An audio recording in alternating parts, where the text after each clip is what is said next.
नमस्कार केपचो कसक्काय केडोहाले के मुनाचो अंदर के नमस्कारम अंदर के वणकम। और मेरे प्यारे मित्रों, उम्मीद है कि तुम सब ठीक हो। आज की स्टोरी में जो बताने जा रहा हूँ वो एक प्यार की स्टोरी है। The first thing that pops up to my mind when I hear this word love और प्यार is Aashki 2. Aashki 2, I liked that movie not because of its story but mainly because of its songs. आज के story जो मैं बताने जा रहा हूँ उसका स्टोरी भी कुछ ऐसा ही है, but it is slightly different from this Aashiqui 2 का स्टोरी। चलिए शुरू करते हैं। ये कहानी शुरू होता है दो प्यार की पंछियों से, अमरज्योति डे और वंदना कलिता। ये एक दूसरे को बहुत प्यार करते थे और कुछ ही टाइम के बाद ये लोग शादी करने के लिए डिसाइड करते हैं। जो एक दूसरे का जाने का जो टाइम पीरियड होता है या डेटिंग पीरियड कह लो, ये बहुत शॉर्ट टाइम था। फिर भी ये लोग शादी करने को डिसाइड करते हैं और अपने अपने घर में बात करते हैं शादी के बारे में।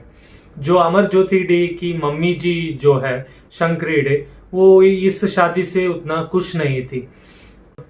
फिर भी वो अपने बेटे की प्यार के आगे पिघल जाती है और शादी के लिए इजाजत दे देती है। और एक गौर करने वाला जो बात है, जो शंकरी डे है वो बहुत अमीर थी। उनके खुद के 4 बंगलो थे गुवाहाटी में। एक में ये खुद रह रही थी और बाकी 3 रेंट पर दिए हुए थे। उनसे अच्छा खासा रेंट तो आ रहा था। इनके इच्छा के अनुसार शादी तो हो जाता है। अमरज्योति डे एक प्राइवेट कंपनी में काम करता था और उनके मम्मी जो है शंकरी डे, उनको भी अच्छा खासा रेंट आ जाता था बंगलो से। धीरे धीरे इनके लाइफ अच्छे से चल रहा था और वंदना भी हर एक कोशिश करती थी अपने सास को खुश करने को। इवेंचुअली ये हो भी जाता है और फैमिली भी खुश थी। और आखिरकार जो शंकरी डे है वो बहुत खुश थी इस शादी से। अमरज्योति डे तो काम के लिए चला जाता था और मोस्ट ऑफ द टाइम्स वंदना घर में अकेली होती थी। इसलिए उनके सास जो शंकरी डे है वो बोली कि तुम्हें भी कुछ करना है तो कर लो, उसके लिए जो फाइनेंस चाहिए होगा, जो पैसा चाहिए होगा, वो उनके सास शंकरी डे दे देगी। इसके लिए वंदना के दिमाग में एक ही ख्याल आता है, वो एक जिम ट्रेनर बनना चाहती थी। वो पहले भी एक प्राइवेट स्कूल में एक पीटी टीचर थी। इसी शौक को कंटिन्यू रखते हुए वंदना जिम ट्रेनर बनने के लिए ट्रेनिंग करती। उसका सारा खर्चा शंकरी डे उठाती है और वंदना के लिए एक नया जिम भी खोल कर देती है। वहां पर वंदना ही जिम ट्रेनर थी। सब कुछ नॉर्मली चल रहा था और चीजें एकदम बदल गई। जो शंकरी डे है वो जो फाइनेंशियली वंदना को सपोर्ट करती थी, वो अचानक से पैसा देना बंद कर देती है और अपने दूसरे वाले घर में शिफ्ट हो जाती है। ये जो पहले इकट्ठे रह रहे थे वो घर गुवाहाटी के नूनमती में था और जो वंदना के सास थी शंकरी डे, अब जो वो रह रही है वो जू रोड के तेनाली वाले घर में रह रही है, जो पहले घर से 5 किलोमीटर दूर था। किसी को एक्चुअल रीजन नहीं पता है क्यों शंकरी डे शिफ्ट हुई। इसके बावजूद भी वंदना का जिम खुला था और वो अच्छा ही चल रहा था, इसलिए वंदना भी उधर जिम ट्रेनर के रूप में काम कर रही थी। धीरे धीरे एक दिन एक अचानक इंसिडेंट हुआ। वंदना पहुंची पुलिस स्टेशन एक कंप्लेंट लिखवाने के लिए। वो एक मिसिंग कंप्लेंट था, अपने हस्बैंड और सास की मिसिंग कंप्लेंट थी। वो बोल रही थी कि शंकरी डे और अमरज्योति डे है वो बहुत दिनों से मिसिंग थे। ये सब चीज से वंदना बहुत परेशान थी। पुलिस भी कंप्लेंट फाइल करके अपने काम पर लग गए। बहुत दिनों के बाद भी पुलिस को कुछ भी लीड नहीं मिल रहा था और वंदना भी पुलिस थाने का चक्कर काटने लगी। और धीरे धीरे 1 महीना बीत गया, फिर भी पुलिस को कहीं से भी लीड नहीं मिल रहा था। और वंदना ने जो कंप्लेंट फाइल किया था वो था 24 अगस्त 2022 को। अभी वंदना भी बहुत फ्रस्ट्रेट हो चुकी थी पुलिस थाने के चक्कर काट काट के, इसलिए वो अब बोलने लगी कि मैं अपना कंप्लेंट सीआईडी में दर्ज करना चाहती हूँ। पुलिस तो अपना काम करना चाहते थे पर उनको कहीं से भी लीड नहीं मिल रहा था। इसके 2 महीने के बाद केस ऐसा मोड़ लेती है कि सब हैरान हो गए। बंदना के कंप्लेंट करने के लगभग 2 महीने के बाद अक्टूबर 2022 को जो उनके सास थी शंकरी डे, उनका एक नेफ्यू था जिनका नाम है निर्मला डे, वो पहुंचते पुलिस स्टेशन एक कंप्लेंट दर्ज करवाने के लिए। वो बोलते हैं कि मुझे लगता है कि मेरे बुआ शंकरी डे और उनके बेटे अमरज्योति को बंदना ने अगवा करके रखा है, क्योंकि जो शंकरी डे उनके डेबिट कार्ड से लगातार पैसा विड्रॉल हो रहे थे। ये कंप्लेंट दर्ज करवाने के बाद वो चले जाते हैं। कुछ ही समय के बाद बंदना पहुंचती है पुलिस स्टेशन। वो इसी कहानी को रिपीट करने लगती है। वो बोलती है कि मुझे लगता है कहीं ना कहीं निर्मला डे ने मेरे पति और मेरे सास को अगवा करके रखा है, क्योंकि मेरे सास के बैंक अकाउंट से लगातार पैसा विड्रॉल हो रहे हैं। ये बोलने के बाद वो भी चली जाती है। ये सुनने के बाद पुलिस तो कंफ्यूज रह जाते हैं। वो तो कहीं ना कहीं एक खुशी में थे कि कहीं से उनको एक लीड मिल गया। पुलिस अभी तो कंफ्यूज हो गए थे, क्या करे तो करे क्या। इसके बाद पुलिस ने हर जगह से सीसीटीवी फुटेज खंगालना शुरू कर दिया, स्पेशली आसपास के सारे सीसीटीवी से। बहुत टाइम के बाद उनके हाथ एक सीसीटीवी फुटेज लगता है जिसमें बंदना अपने सास की डेबिट कार्ड यूज करके एटीएम से पैसा निकलवा रही थी। ये काफी तब पुलिस को बंदना को उठाने के लिए। जब पुलिस बंदना से पूछताछ करती है तब बंदना बताती है कि उसको कहीं ना कहीं शक है निर्मला डे पर। फिर भी पुलिस उसके अगेंस्ट कोई एक्शन नहीं ले रही थी, इसलिए बंदना ने अटेंशन पाने के लिए ये सब कुछ किया। ये गवाही सुनकर पुलिस बंदना को जाने तो देती है, पर उनके मन में कहीं ना कहीं बंदना के अगेंस्ट शक बैठ गया था मन में। इसके बाद पुलिस को तो बंदना के ऊपर डाउट हो गया था, इसलिए पुलिस बंदना के नाइबर से पूछताछ करना शुरू कर देते हैं। तब नाइबर्स बताते हैं कि उनको कोई आइडिया नहीं था कि बंदना अपने हस्बैंड के साथ नहीं रहती थी। उनको तो लगता था वो उनके हस्बैंड के साथ रहती थी, क्योंकि उस घर से फ्रीक्वेंटली मेल वॉइसेस सुनाई देते थे। इसके अलावा भी पुलिस को एक चौंकाने वाला चीज पता चला पड़ोसियों से कि फ्यू मंथ्स पहले बंदना अपने घर के टेरेस के ऊपर कुछ जला रही थी। ये सुनकर पुलिस टेरेस को तलाशती है, फिर भी अनफॉर्चुनेटली उनके हाथ कुछ नहीं लगता। ये एक सेकंड के लिए मान भी लेते हैं कि बंदना अपने घर के टेरेस के ऊपर कचरा जला रही थी। क्यों कोई अपने घर के ऊपर कचरा जलाएगा? या वो कूड़ेदान में डालेगा या डस्टबिन में डालेगा या वरना बाहर जलाएगा? ये सोचने के बाद पुलिस को तो लगता है कि कुछ ना कुछ दाल में तो काला है इधर बंदना की तरफ से। इसलिए पुलिस फिर से बंदना को अरेस्ट करती है। बंदना ने पहला कंप्लेंट फाइल किया था अगस्त में। अब धीरे धीरे फरवरी आ गया था जब पुलिस बंदना को फिर से अरेस्ट किया और रिमांड पर लिया।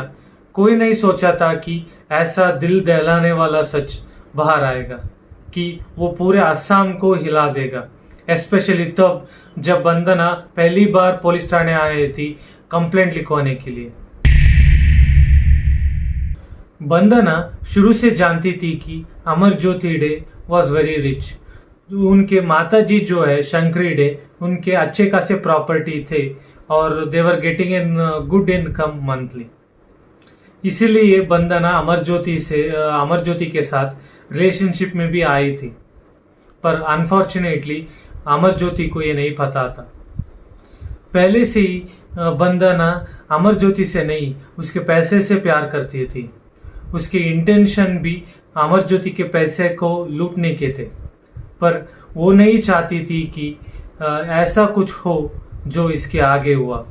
असल में शादी के बाद से ही बंदना अमरज्योति से सेटिस्फाइड नहीं थी।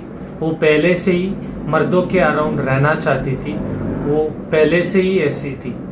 इसलिए जब उसके सास ने उसको पूछा वो क्या करना चाहती है, इसी इंटेंशन के वजह से बंदना एक प्लान करती है जिम खोलने के लिए। उसके प्लान इवेंचुअली सक्सेस भी होता है, पर अब भी उसके अंदर इतनी हिम्मत नहीं थी कि वो इसी इंटेंशन को किसी के साथ शेयर करे या किसी को इनअप्रोप्रिएट वे में टच करे। पर ये कहानी तब ट्विस्ट लेती है जब दो नए स्टूडेंट्स इस जिम को ज्वाइन करते हैं। उनके नाम थे दंती डेका और अरूप डेका। दंती डेका एक ड्राइवर था, वो एक टैक्सी चलाता था, और अरूप डेका उसके दोस्त था। ये तीनों सिमिलर एज ग्रुप में थे। दंती डेका 32 इयर्स का था और अरूप डेका 27 इयर्स का था और बंदना 31 इयर्स की थी। इसलिए इनका अफेयर चालू हो जाता है। जब जब अमरज्योति डे घर में नहीं होता था तब तब बंदना इन दोनों को घर में बुला लेती थी। ऐसे ही इनका अफेयर चलता रहता है। कुछ ही समय में इन तीनों के साथ ये सब कॉमन हो गया था और बहुत फ्रीक्वेंटली चल रहा था और घर में आना जाना भी फ्रीक्वेंट हो गया था। इसलिए पड़ोसियों को लगता था कि अमरज्योति डे घर पर है और मर्दों के आवाज़ सुनना ये सब उनको नॉर्मल लगता था। पर उनको ये नहीं पता था कि घर में एक्चुअली हो क्या रहा है। बंदना इन दोनों के अलावा भी कई के साथ अफेयर में आ चुकी थी, पर फ्रीक्वेंटली धंती डेका और अरूप डेका इसके घर में आते जाते रहते थे और इनके दोस्ती भी पक्की हो गई थी। और कई रिपोर्ट के माने तो दंती डेका बंदना के साथ ऑलमोस्ट रिलेशनशिप में आ गया था और वो एक दूसरे को ऐसे ही ट्रीट करते थे। बंदना को लगता था कि ये सब अमरज्योति डे को पता नहीं चलेगा, पर वो एक कहावत है ना, झूठ कितना भी मजबूत हो पर सच कभी ना कभी तो बाहर आ ही जाता है। वैसे ही एक दिन अमरज्योति डे अपने घर आता है। वो सुबह के टाइम था। जब अमरज्योति डे अपने घर के पास आता है, वो देखता है कि उसके घर के सामने टैक्सी खड़ी है। उसको शक होता है कि बंदना कहीं पर आना जाना होता है तो अपना बुलेट यूज करती है। फिर भी टैक्सी क्यों खड़ी है अपने घर के सामने? फिर भी ये सब नेग्लेक्ट करके वो घर के दरवाजा खोलने के लिए ट्राई करता है, पर वो घर के अंदर से लॉक था। ये देखते ही अमरज्योति डे को कहीं ना कहीं शक होता है और वो खिड़की खोलकर देखता है। वो ऐसा नज़ारा देखता है कि वो भौचे का रह जाता है। ये नज़ारा देखकर वो जोरों जोरों से चिल्ला के दरवाज़ा पीटने लगता है। ये सब होते ही धंती डेका और अरूप डेका अपने कपड़े लेकर भाग जाता है उधर से और बंदना कंफ्यूज रह जाती है कि करे तो करे क्या, क्योंकि अमरज्योति ने ये सब अपने आंखों से देख चुका था।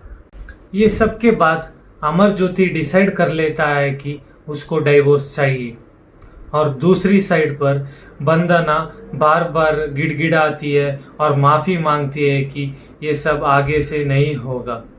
पर वो नज़ारा देखकर अमरज्योति को पता चल गया था कि ये सब पहली बार नहीं हो रहा है। अब वो अभी नहीं सुधरी तो वो कभी नहीं सुधरेगी। इसलिए अमरज्योति बार बार बोलता है कि उसको डाइवोर्स चाहिए और बहुत जल्दी वो डाइवोर्स ले लेगा उससे। लेकिन दूसरी तरफ बंदना को पता चल गया था कि अगर अमरज्योति इससे डाइवोर्स ले लेगा तो इसको एलिमनी के नाम पर कुछ नहीं मिलेगा, क्योंकि सारा प्रॉपर्टी अमरज्योति के माँ शंकरी डे के नाम पर थी और अमरज्योति डे के नाम पर कुछ नहीं था। और अगर अमरज्योति बाहर से डाइवोर्स का केस कंप्लेंट करवा लेता है तो अगर वो आगे कुछ भी की अमरज्योति के साथ, पहला शक इस पर ही जाएगी। इसलिए वो देरी भी नहीं कर सकती थी। तो इसलिए वो प्लान करती है और अगले ही दिन जैसे ही अमरज्योति डे काम के लिए चला जाता है वैसे ही दंती को लेकर वो अपने सास के घर में चली जाती है और अपने सास को बातों में उलझा देती है। तभी दंती सास के ऊपर एक जोरदार हमला करता है और उसको मारकर छोटे छोटे टुकड़े कर 3 पॉलीथीन बैग्स में भर देते हैं और उसी घर के रेफ्रिजरेटर में रख देते हैं। और बहुत सारा कपड़ा लगता है उनको उस खून को साफ करने में, और वो कपड़ा को अपने कार के डिक्की में डालकर वो वापस अपने घर चले जाते हैं। जैसे ही अमर ज्योति अपने काम से वापस आता है, बंदना एक जूस में सेडेटिव मिलाकर अमर ज्योति को दे देती है। जैसे ही वो पीकर अमर ज्योति अनकॉन्शियस होता है, उसको सिमिलरली वैसे ही उसका टुकड़े टुकड़े कर कर उसको 3 पॉलीथीन बैग्स में भर देते हैं और रेफ्रिजरेटर में रख देते हैं। और वही कपड़ों से खून को साफ करके अपने घर के टेरेस के ऊपर वो कपड़े को जला देती है बंदना। इसको पड़ोसियों ने भी देखा था।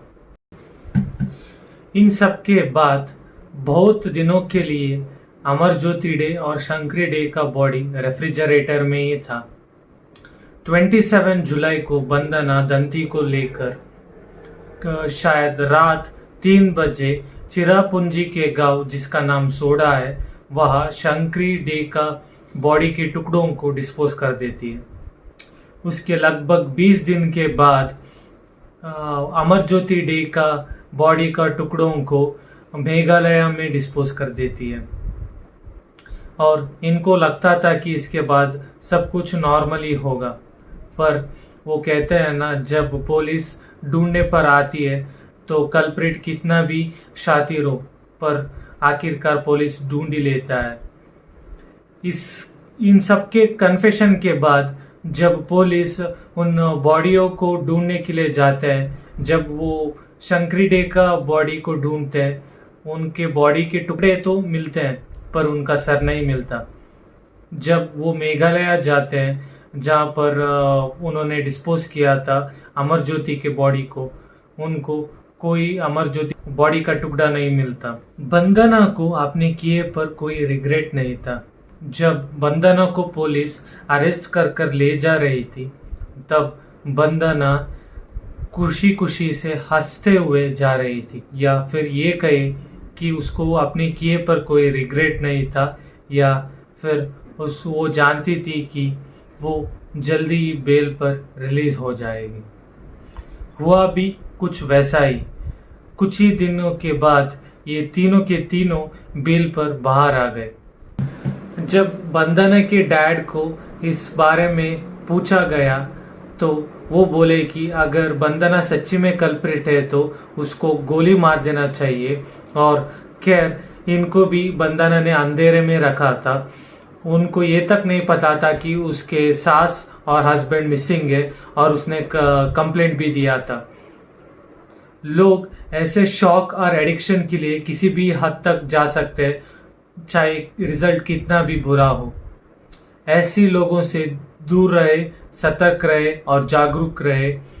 मैं किसी और दिन मिलता हूं आप सबसे किसी नई स्टोरी से। तब तक आपका HR साइनिंग ऑफ। जय हिंद, बाय बाय।